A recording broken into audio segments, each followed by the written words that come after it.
Find myself thinking back, and people will say I'm being too dramatic. I don't think I am. I'm thinking back to a Richard Cohen column that was written probably in 2007, 2008, where he talked about this scene around a lake in Germany in 1937 and how peaceful and how beautiful it was, and everybody was going about their business.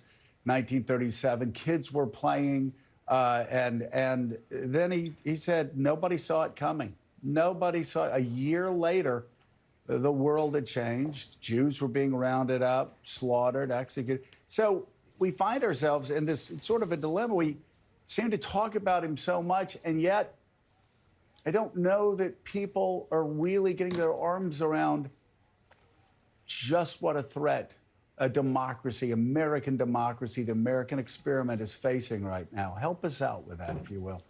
You know, Joe, I think you make a really important point. I mean, it's one thing to cover the circus, and the circus is covered. I mean, people can't stop covering the circus. Every utterance, every insult, every outrageous action or comment, it gets covered. The context is often missing. What does that really mean? And I think it's imperative, especially for members of the press who understand, as you were just pointing out, the world has been here before. People did not take the kind of threats that we saw in the 1930s as seriously as they should, including American journalists. You know, people were taking at face value that, oh, this can be controlled. He may have said some outrageous things, but, you know, the institutions will hold. A determined demagogue, unfortunately supported by members of his political party, other enablers, people who care more about a future tax cut than the sanctity of the Constitution, are falling in line behind him. They are trying to excuse some of the most outrageous things that you just recited. And I don't think the press has done enough to basically say, okay, the circus is here. You can watch the circus, but let's tell you what that means. Let's talk to people who have a real understanding of how dictatorships evolve.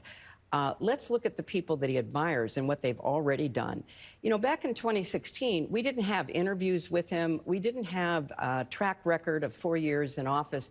You know, there was a lot of speculation, and, you know, I understood that people wouldn't take what I said necessarily as gospel about what I thought could happen. I get that. But now we know. We've seen him and we've heard him. And so we need to do a better job of making it absolutely clear that someone who says these things, you know, maybe he wouldn't jail all of his political opponents. One is one too many.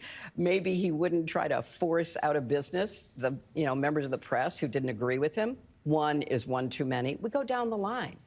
And maybe this would be our last election, because someone who will not accept the validity of an election is someone who doesn't believe in elections. He believes in his own power, his own right to power, and his demand that he be installed regardless of whether he gets the votes or not.